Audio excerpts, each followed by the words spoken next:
Jude, can you hear me? Okay.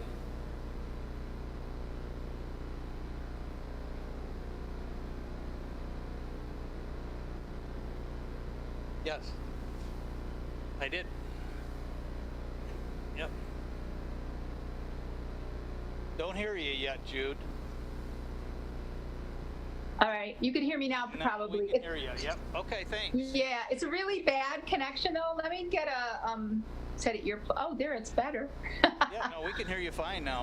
Just tell that mouse to run a little faster in the wheel, okay? All right. So. Thank you. Thank you all for being here. I now call this special meeting of the Board of Education at 6:01 p.m. We'll take a moment of silence to be followed by the Pledge of Allegiance. The flag is right behind us, so if everyone would stand.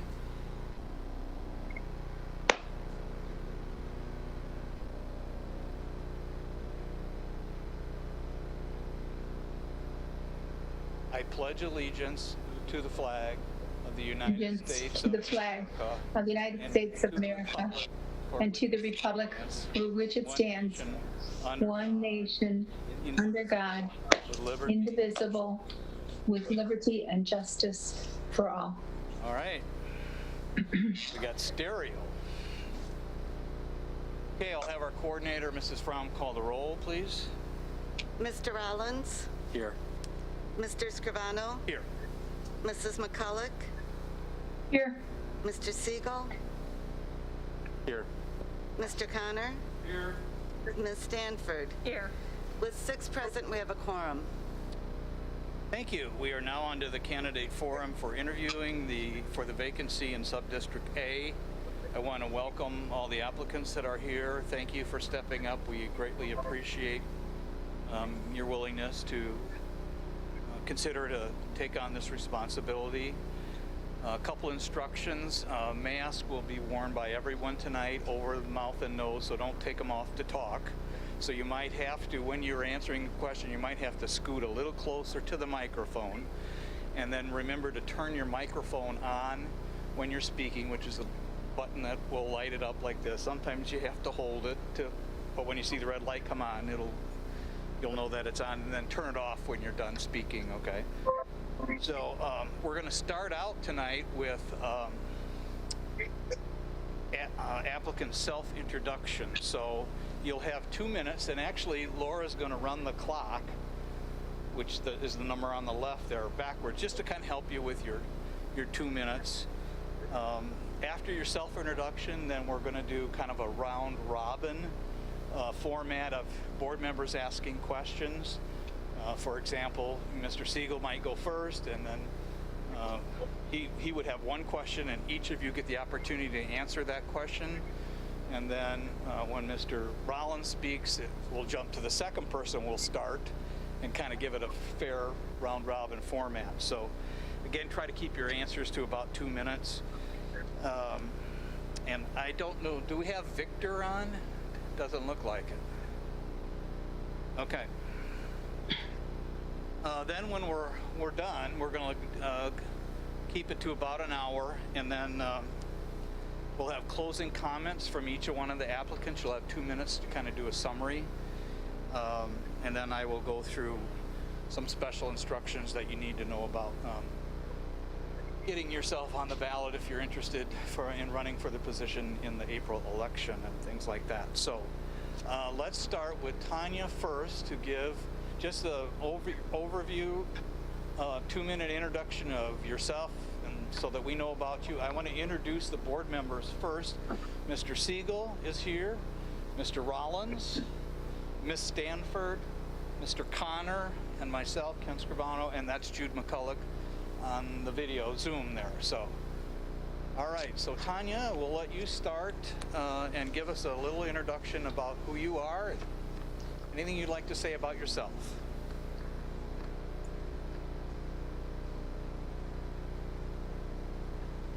We'll see if Laura can get it going. Oh.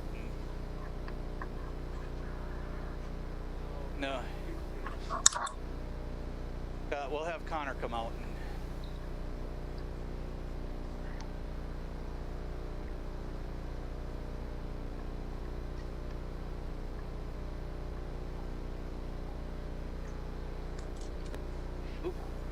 Saw it flash there for a second. There we go. Okay. All right. Can you hear me now? Is that better? Okay. All right. Thank you. So my name is Tanya Bates. I'm a native Rockfordian, but I've been gone for a while, and I'm back as of 2012. I have a 14-year-old new freshman at Auburn, and I applied to potentially see about becoming a part of the board after having him be a part of the Rockford Public School district, everything from Galapagos to Conklin to McIntosh, and just seeing some things that I thought could be improved. Having lived other places, I see some things that Rockford does well. And so, I can compliment the school district on that, but definitely some things that could be done better. My whole family is from Rockford, but like I said, I've lived away most of my life, but I'm back now. And let's see, what can I say about myself? Law school educated, but I am, what I do, I'm a grant writer, and I do nonprofit work, but mostly a grant writer for for-profit companies and nonprofit companies all over the country. But anyway, so I have like I said, I do have a freshman. And so that's why I wanted to be a part of the school board to be a part of the change instead of just complain about it.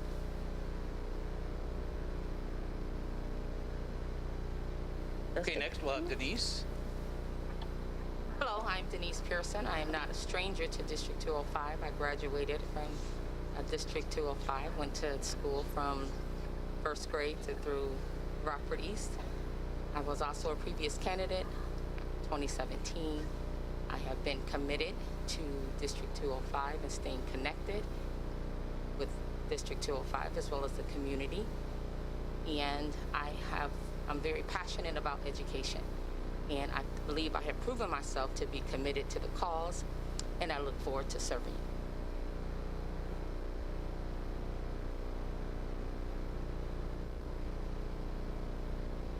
Okay, next we'll have Julia.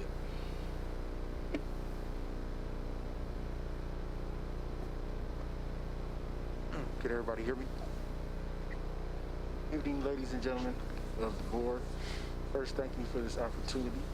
I am Julian Holt, born and raised, proud resident, west side of Rockford, Illinois, 1988 graduate, West High School, father of former and present students of RPS 205. Presently, I'm employed with Gorman & Company as head groundskeeper, as well as being co-owner of Rockford's #1 internet-based radio station, 103.7 to be. Locally, I'm involved as president of the Kiwanis Club of Rockford, a century-old organization who served the children of this community and all over the world. Founder and president of the Ellis Heights Neighborhood Association on the west side of Rockford, made up of residents of Sub-District 8. I thank you for this opportunity.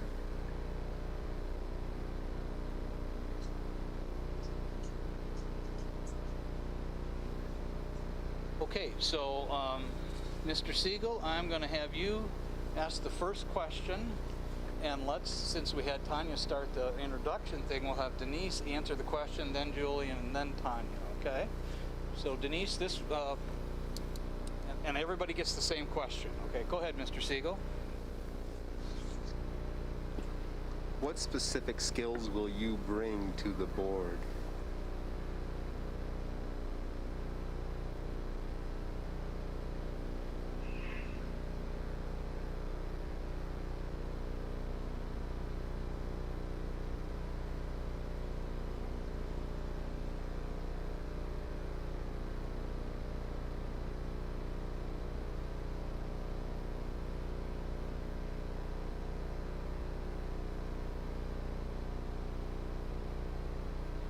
If one of you brings some audio-visual skills, that would be really great.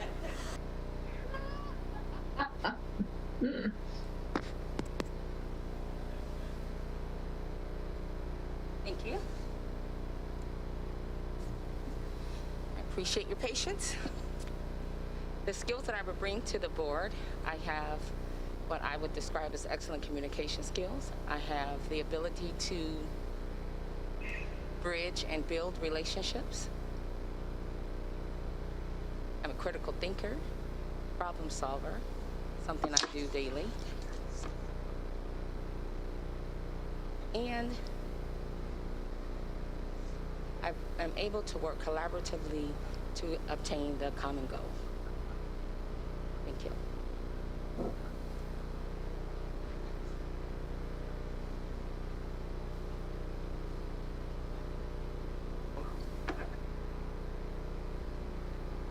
The skills that I bring are, first of all, work hard and get things done.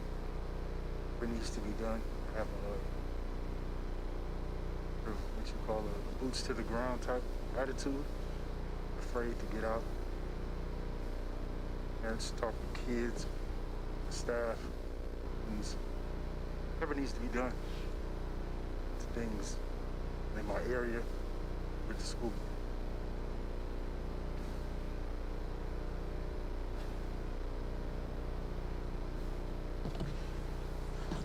Well, critical skills that I bring to the table is I'm a progressive thinker. As a person who is an advocate, and I see myself as an advocate, being a grant writer, I don't take no for an answer. So I have the unique ability to be able to relate to people on a level that is more than just money.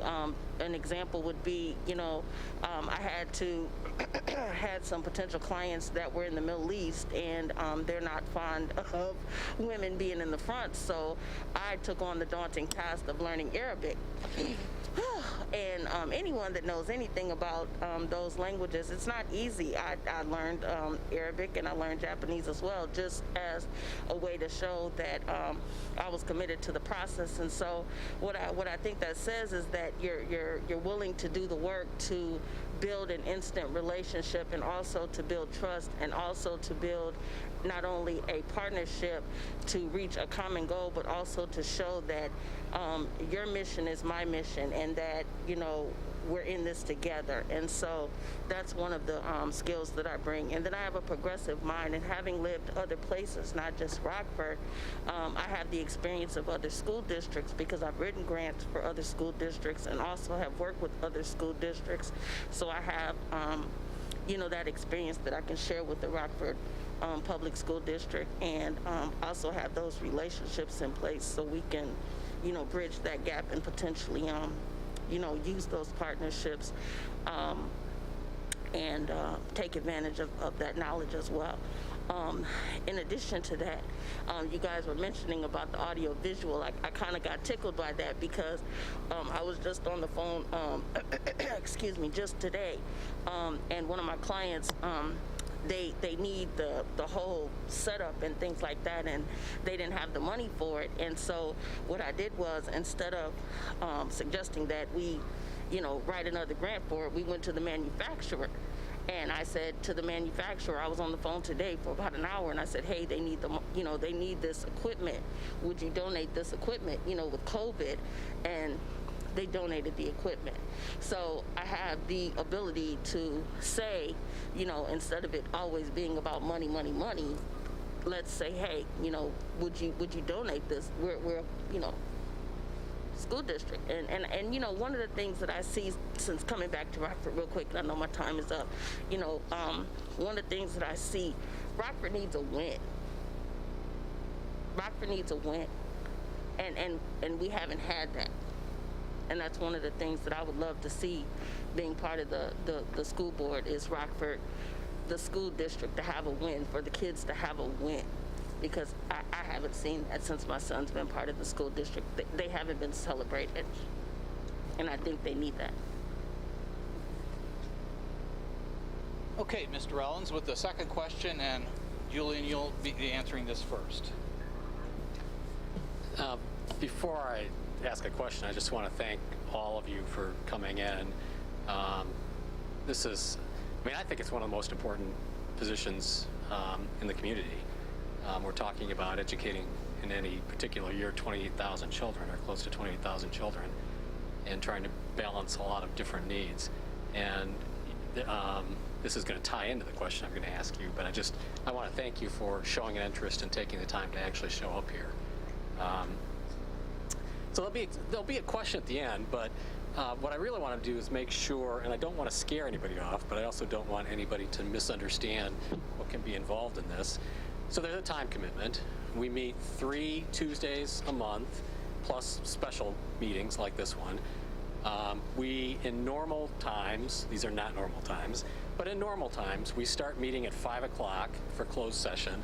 We meet for 2 hours in closed session.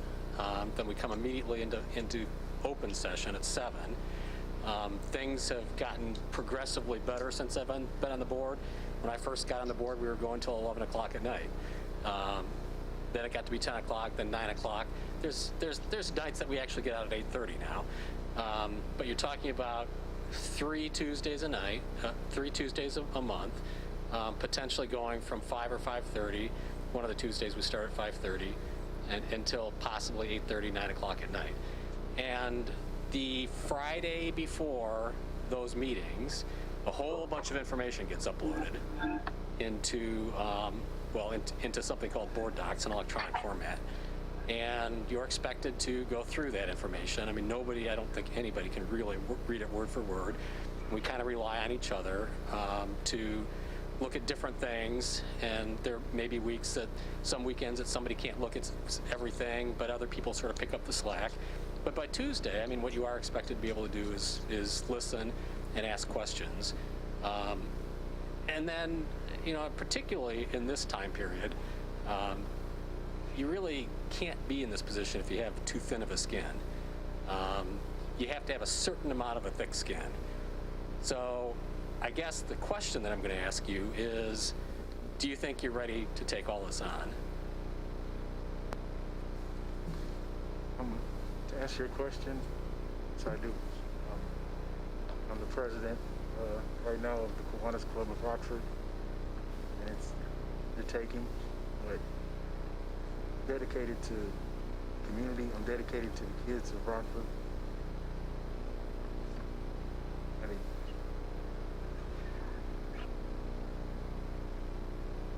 to make the community better as much as possible. I can't any later than yes, I'm ready. I've paid attention, I've done my homework, so yes, I'm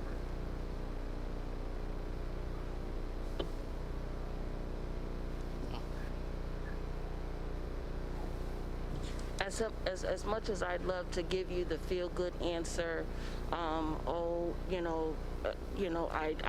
love to tell you, I'm ready just because, I'm just ready because I love the kids and I want to work with the kids. Listen, I'm a mom in America raising a black boy.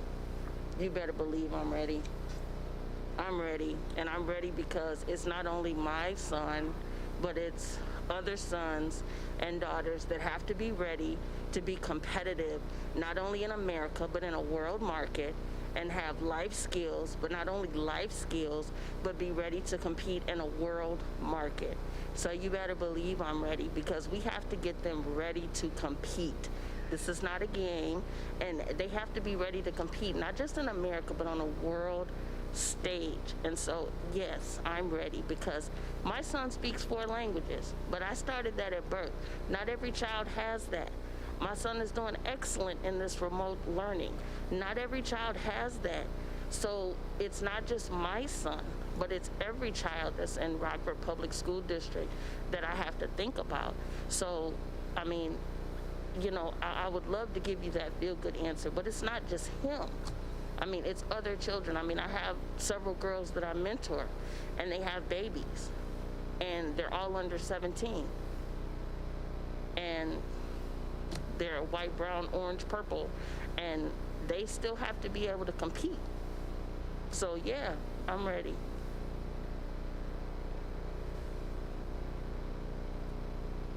Just do a mic check. Oh, there it is.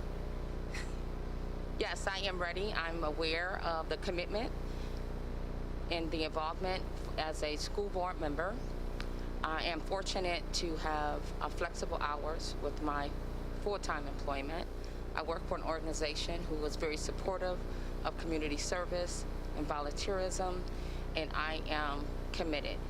I understand the long evenings. Some evenings I was here. I'm used to that, and I understand, and I do have some advantages where that I would consider an advantage in times that I can respond in a moment's notice. I have very understanding supervisor, and I have my employer is fully aware of my desire to serve, and they are committed to work with me to fulfill the obligation that it requires. Thank you.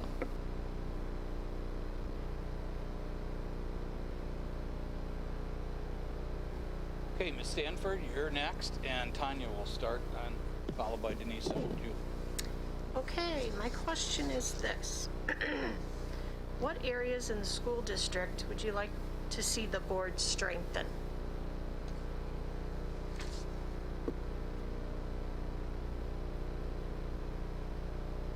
What area in the school district would I like to see the board strengthen? Wow. Well, one part that I think would be very important would be life skills for the kids, especially the juniors and seniors. I mean, I know you can't get everybody as it relates to the freshmen through the seniors, but definitely the juniors and the seniors. I'd like to see more emphasis on some kind of life skills training. And I did bring the board 3 grants for that for the school district, just because I, wanted to show you that I was serious about what I say. I'm a doer, not just a talker. But I'd like to see more emphasis on some life skills training so they're better prepared.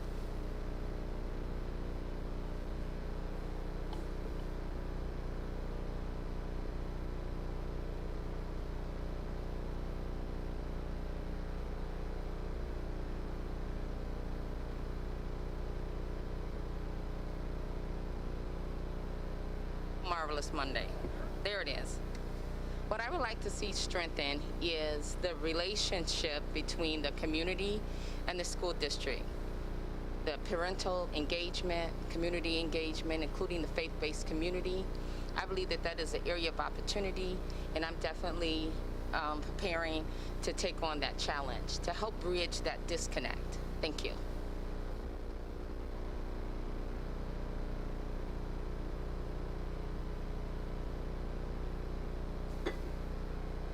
Piggybacking on what she just said, relationship between the community, the school board. Reason, a lot of back and forth, and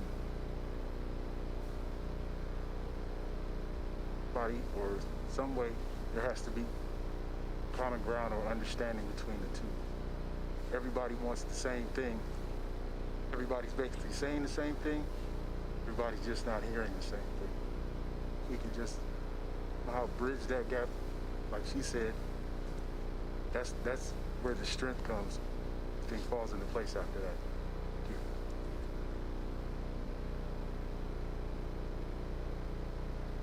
you. Mrs. McCulloch, I'm going to have you go next.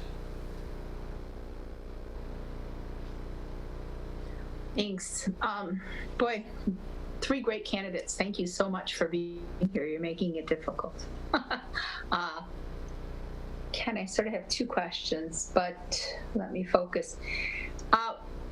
Let me focus on current, and that would be we are in the midst of a pandemic. Everybody keeps saying, unprecedented.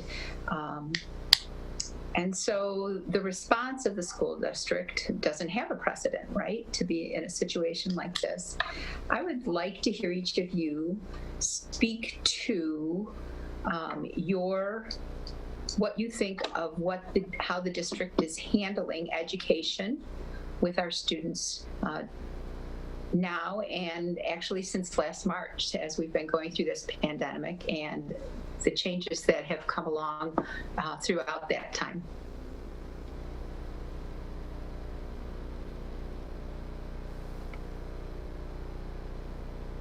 And it is unfortunate that we're dealing with such a situation as the pandemic. I can speak to the feedback that I'm getting from the community, and that is, it is different, it is stressful, no doubt. However, they have been able to communicate with teachers via email and Zoom, or I should say virtual, whichever method.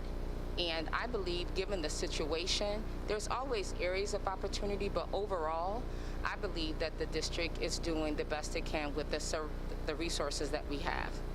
Thank you.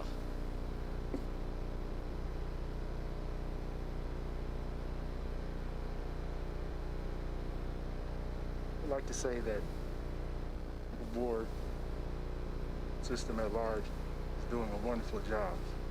The whole world is in upheaval. We've all been snatched out of our normal everyday norms, going into tornado, basically. We all have dealt with different changes just as we have on a daily basis. Wake up tomorrow and the governor could say, we're doing something different. I'll have to be mindful of all the students, all the parents. So I would say you've done a great job. The only thing is that more communication. We can all communicate more. Other than that, I would say it's a great job. Thank you.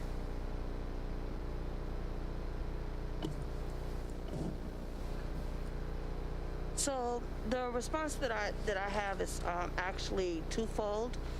So I'll deal with the first part of it first. This is from the parents' perspective. Several parents, this has been probably 75 parents that I've polled and talked to. Everybody from parents who homeschool to parents who are part of the Rockford public school districts and then surrounding areas, but specifically with Rockford public school district, they said that they have had to look at how they parent, because it starts with us as parents first. We can't really look at the school district until we look at ourselves as parents first and how we participate with how our children learn. It has always been my philosophy as a parent that when my child goes to school, it's review. It isn't like, so when the teacher gets him, that's not the first time he's heard whatever the teacher is teaching. So that's the first thing. So a lot of parents are saying, I have to take more accountability with my child's education. As it relates to Rockford Public School District as a whole, just in the different groups that I'm a part of, be it my church and, different, activities my son's a part of and just different groups that I'm a part of, as a whole, the rural areas, and when I say rural, we don't have true rural areas. I mean, I don't mean like, like Stillman Valley or anything like that, but infrastructure as it relates to like the internet. So, that infrastructure could be better because there are kids who still don't actively have internet, even though Rockford, the city limits of Rockford, is actually considered a urban area, but like our surrounding areas, they're still considered rural as it relates to the population, and that would be like McChesney Park, just on the census level, that's considered rural. So the infrastructure as it relates to the internet could be better, but Rockford Public School District on a whole, just the numbers as far as people that I've talked to in these various groups, based on what was in place and as far as execution, most people have said that you've done well based on the timing and execution with what you've had and the resources that you've had, you've done very well. Now, in my house, we have, top-notch internet because I need that for what I do and everything. But, the infrastructure, that's not you guys' fault. You can't be held, responsible for that part of it. So I would give you guys an 8 out of 10. I think you guys are doing really well with what you have to work with. But there are definitely opportunities for advancement with infrastructure that wouldn't cost, Rockford anything, because there's grants available for development that the school district could take advantage of. Thank you. All right, Ms. McCulloch, I'll get back to you on your second question. I'm going to have Mr. Connor go next, and he needs to come up and use my microphone.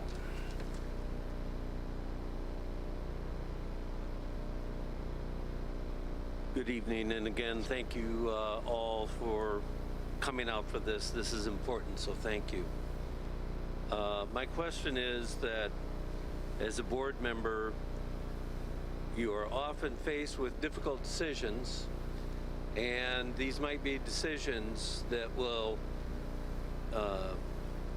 make people angry, whether they're groups, individuals, and it could be groups that relate to the district. So, given that you're going to be coming into an environment where there are difficult decisions and what I would consider difficult conversations, how do you think you are prepared to handle those difficult situations, and what techniques would you use to essentially get through that situation?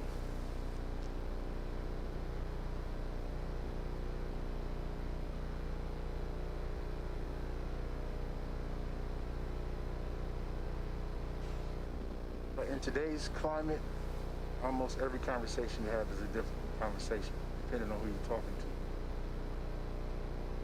to. Or as to deal with them, progress, and forward difficult conversations have to be had. No ifs, ands, or buts about it, or no way around it. You have to have them in a way that is mindful of another person's feelings, some empathy. I think we don't have enough empathy for one another. We don't put ourselves in another person's shoes. That's how you have those difficult conversations. They don't always have to end with I'm right or you're right. You just have to find a common ground. So that's my answer.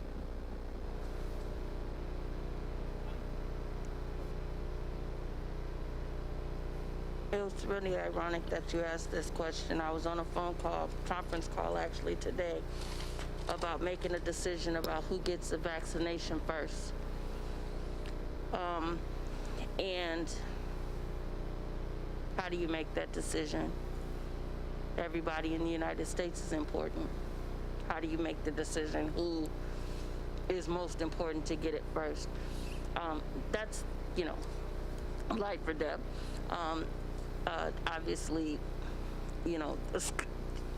school board decisions wouldn't rise to that level, obviously, at the moment, but similar. But here's the thing. At the end of the day, we have to remember that, we make decisions that affect each other.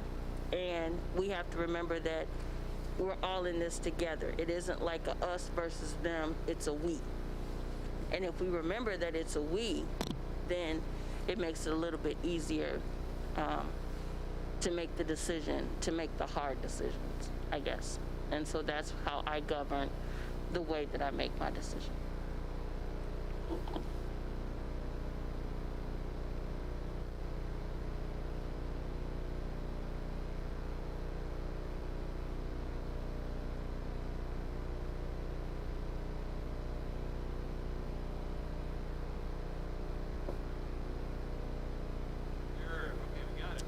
Okay.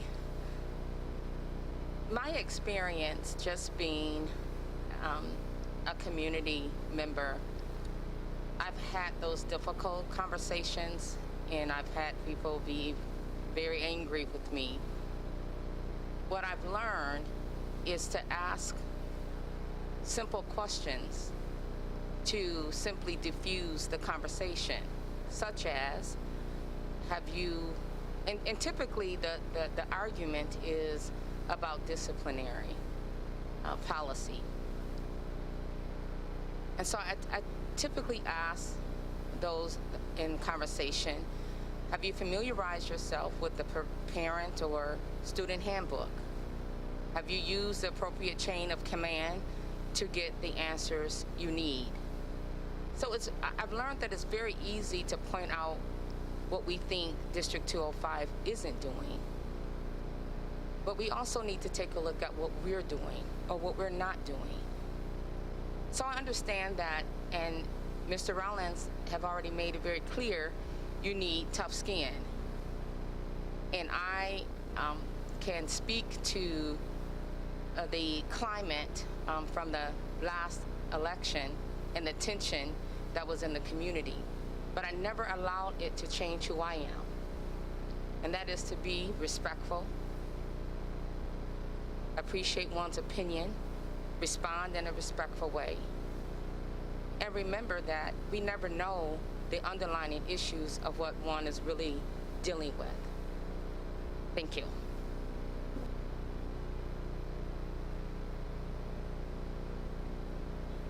Mrs. McCulloch, are you still there?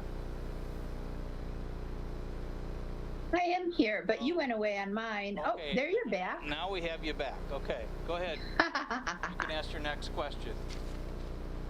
I'd actually like to know what each of the candidates believe the relationship to be between the superintendent and the board.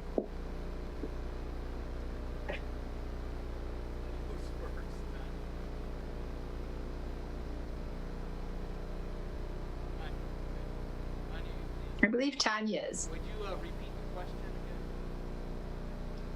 again? Can you please speak to what you believe the relationship to be between the board and the superintendent? And you can talk about the superintendent himself or the whole, administration, or speak to each separately. I believe them to be collaborative partners. I don't believe that you can have success one without the other. I don't believe that they should act exclusively. I believe that it's a collaborative partnership. I really do.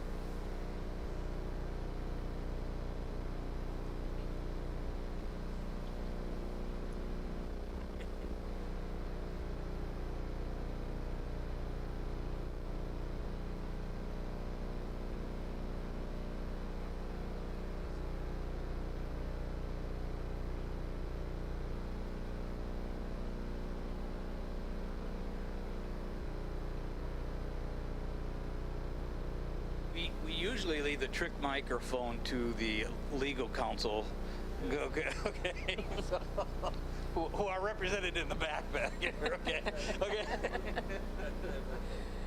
Thank you. First of all, let me thank our current superintendent, Dr. Jarrett, for his service. I can't imagine what it would be like to walk in his shoes, to govern so much and have to answer to the board. And I believe that there should be, the board should be very supportive, yet able to express necessary concerns with respect and for the greater good of our students. So if we could be, for lack of a better word, as Aaron was for Moses, if I could go there, and be that support to him so he is not left alone, and when needed, tackle those difficult conversations together.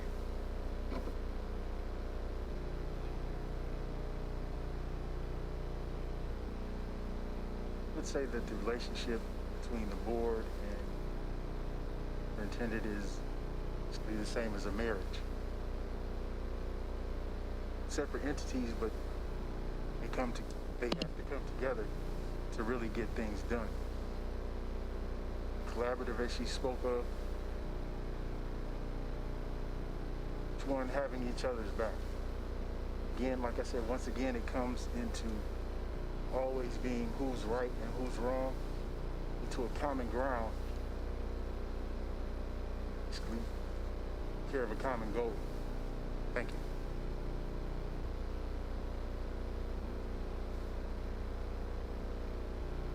Okay, I'm going to ask for 2 more questions.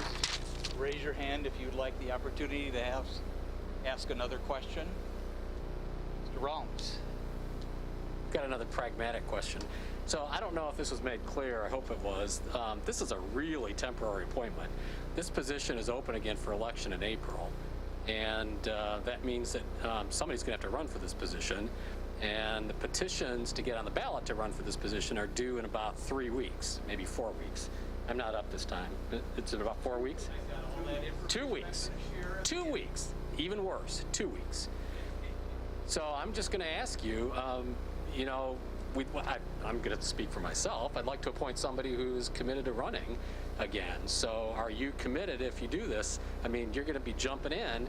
Are you committed to actually running for this position then?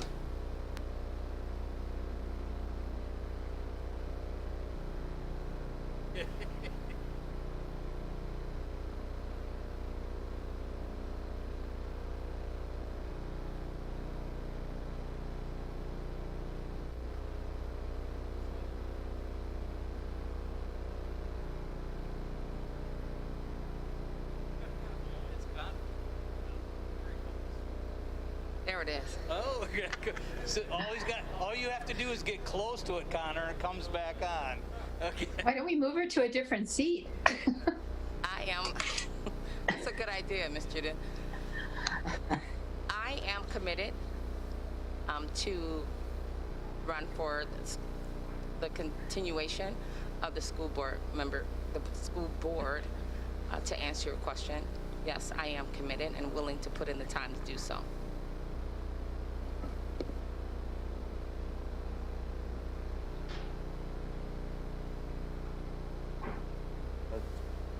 And yes, I am committed here. So, commitment to this position, prolong it.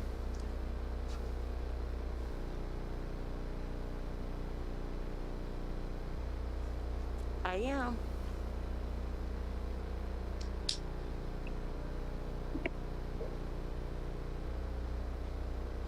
Anybody else got a second question? Okay. Ken, Go if ahead. nobody's going to ask one, I'll ask a third. Go ahead, Jude. Well, I'm curious as to what you believe, how much power does a school board member have? What kind of power do they have within the board, within the district, and within the community? I think it's power do you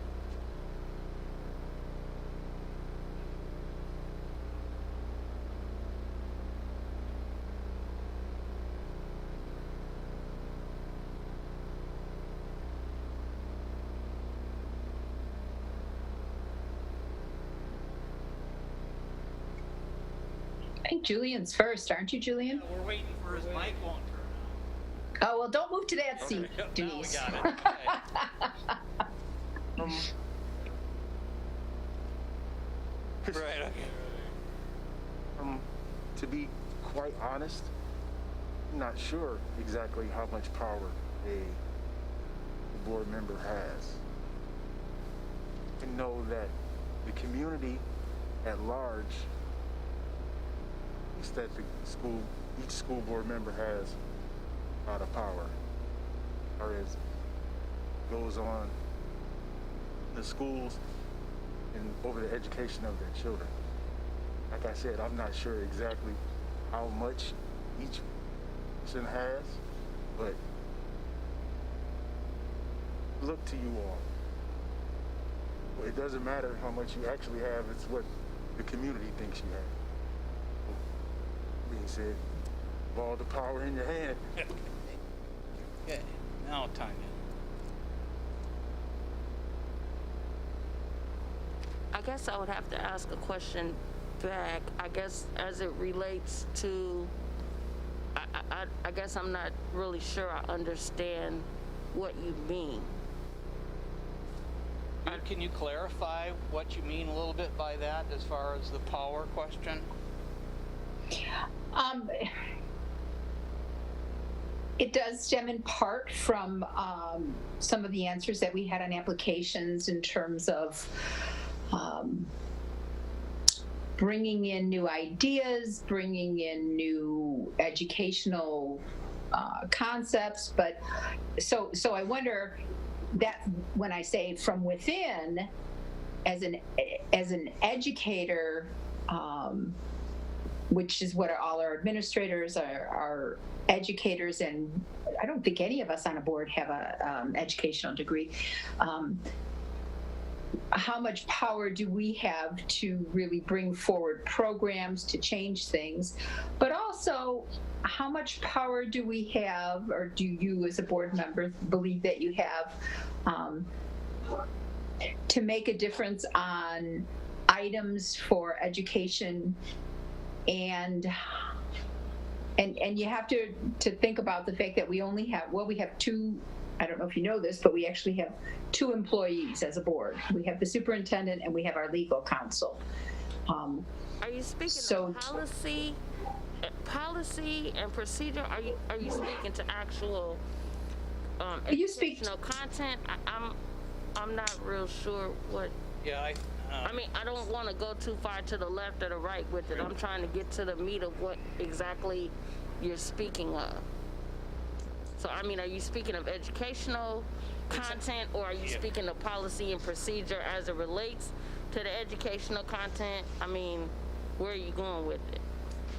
Well, can you speak to both, or is that difficult to do? Because just my own personal experience with school boards, as it relates to educational content, I mean, we're limited because we don't have that educational background. I mean, that's not our wheelhouse. We're not here to, put forth educational policy. That's not what we're supposed to do.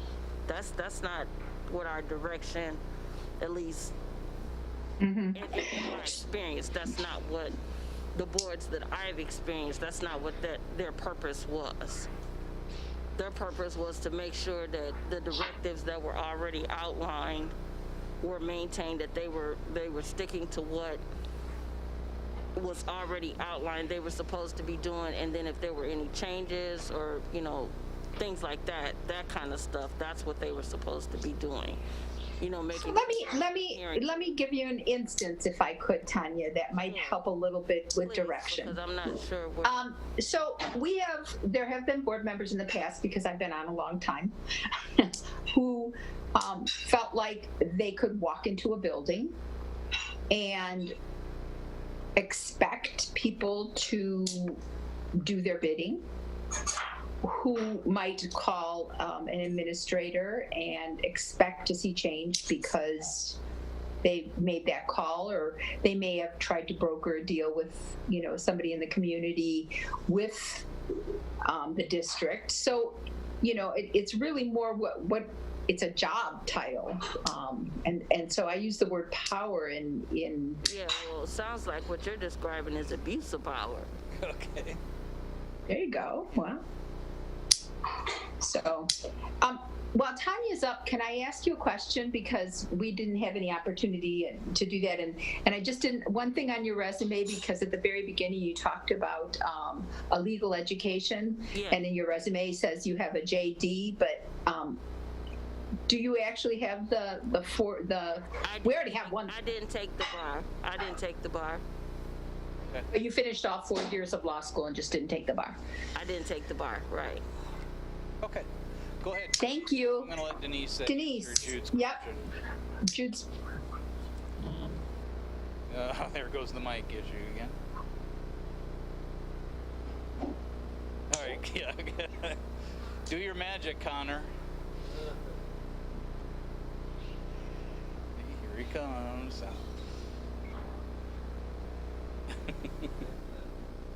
Oh, There we look go. at that. Okay, Denise. Thank you. In terms, would be one member among many members. So when we speak of power in terms of being able to single-handed make changes or provoke change or request change because I am a school board member, then there is no power there. The power within me, I have the ability to provoke change in the community in terms of community involvement, but as a board member, I work collaboratively with the board and to make bargains or deals with the community that would give them an unrealistic expectation of my role, and I can't do that. Thank you. Okay, very good. Okay, let's stop there. Everybody take a deep breath. Okay, and I'm going to give you each applicant 2 minutes to kind of do an overall closing summary of what you'd like us to know, and your thoughts on anything other issues you might have thought of. So, Julian, I think I'll start with you. Okay.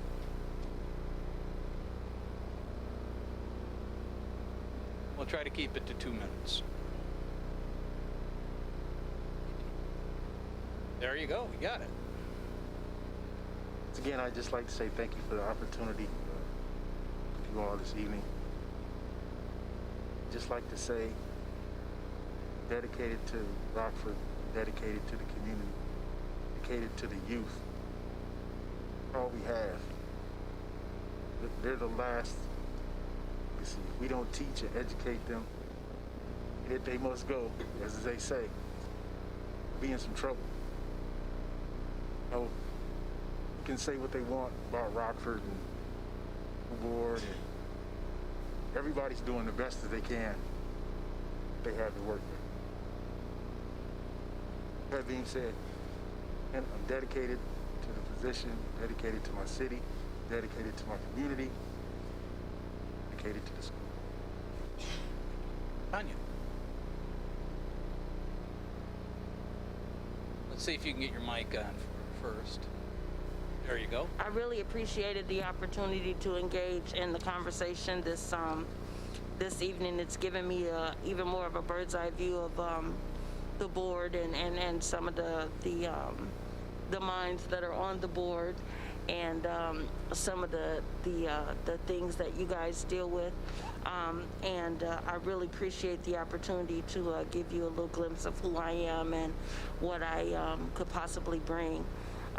As a potential board member, I would count it an honor and very humbly to be a part of the board and represent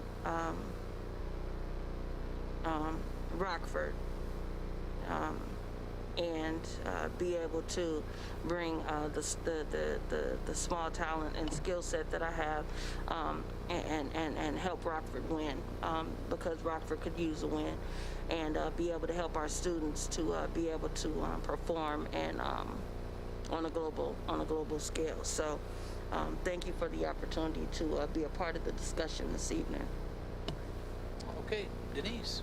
Hey, how about that? So thank each of you for being patient with us as we get through this evening. I thank you for accepting my application, reviewing my application, giving me this opportunity to sit before you. I am committed to the commitment. And what I mean by that is I don't take this role lightly. I understand that it is going to take sacrifice and long evenings, critical thinking, and I'm up to the task. And I believe that Sub-District A, no doubt, have some areas of opportunity. Again, I'm one member among many members, and I believe that if we work together, the necessary change that need to be made may take time, but I believe that it can get done if need be. Thank you. Okay. I just want to kind of close out this section here basically by saying that what Mr. Rollins started, anyone interested in running in the April 6, 2021 election, which is when this seat and a few of our other board members, including myself, you must complete a school board candidate packet and which includes getting a minimum of 50 signatures from registered voters in Subdistrict A. That candidate packet is on the website for the Winnebago County Clerk, okay? And it'll just, you click on Winnebago, you find Winnebago County Clerk, you'll find school board candidate info or candidate info, you click on that, and it'll say school board packet. You can click on that and you can print it out, whatever you'd like to do. And you have to fill out all the forms in that packet and attach these petitions with your signatures. So you need to make sure you have at least 50 signatures. It's always good, this is my personal tip, it's always good to get a little bit more than 50, just in case somebody isn't a registered voter that signed it or whatever, or their address is outside of Subdistrict A maybe or something like that.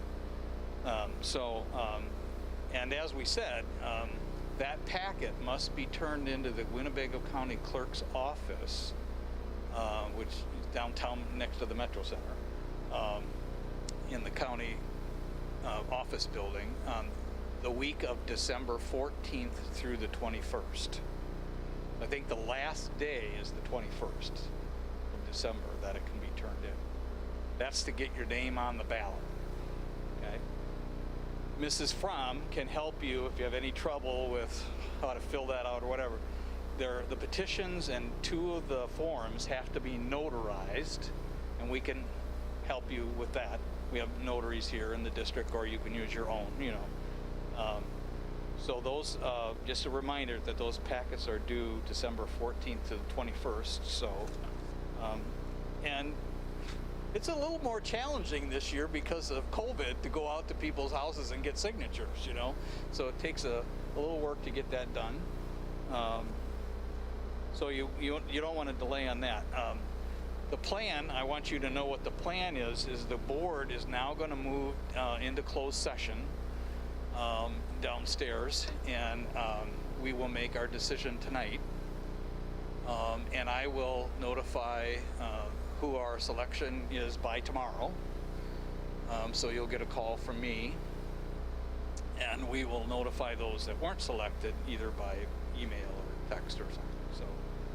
So you'll get that information tomorrow. So the appointee will be sworn in on December 8th, which is a week from tomorrow. So that will be in this room at 7 o'clock is when the board meeting will start, and you'll have to listen to my pledge and repeat it as being sworn in as the school board member for Subdistrict A, and that will take us until the election, and then whoever wins the election will be sworn in the first board meeting, usually after the election or sometime late in April then. If I'm not mistaken, Mrs. Hoadley, we're all up for re-election in 23. Every 10 years we have a census done in the state, and the district, all board members will have to run again if they want to again in 23 in April of 23. Okay. So you're really running for a 2-year term that starts from April of 21 to April of 23. Okay. So let me see. Anything else for me to do here? I don't believe we have any petitions or communications that I haven't received that. So I will take a motion and a second to adjourn.